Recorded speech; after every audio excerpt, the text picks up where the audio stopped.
If your Mazda CX-5 USB ports stop charging or connecting to CarPlay, don't head to the dealer just yet. Statistically, most USB connectivity issues in this model year are caused by software bugs rather than actual hardware failure. Let's walk through a systematic diagnosis to find out exactly where the power delivery is breaking down. Start with a hard reset of the infotainment system before checking the 15-amp fuse in the kick panel.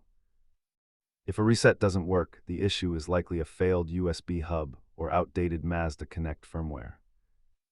Make sure you're using a high-quality data cable under 3 feet long to prevent voltage drops. Compare your symptoms. If both ports are dead, it is likely hardware. If only one is slow, it is likely software.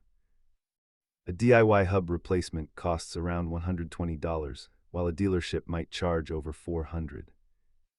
To replace the hub, you will need to remove the center dash trim and one 10mm bolt.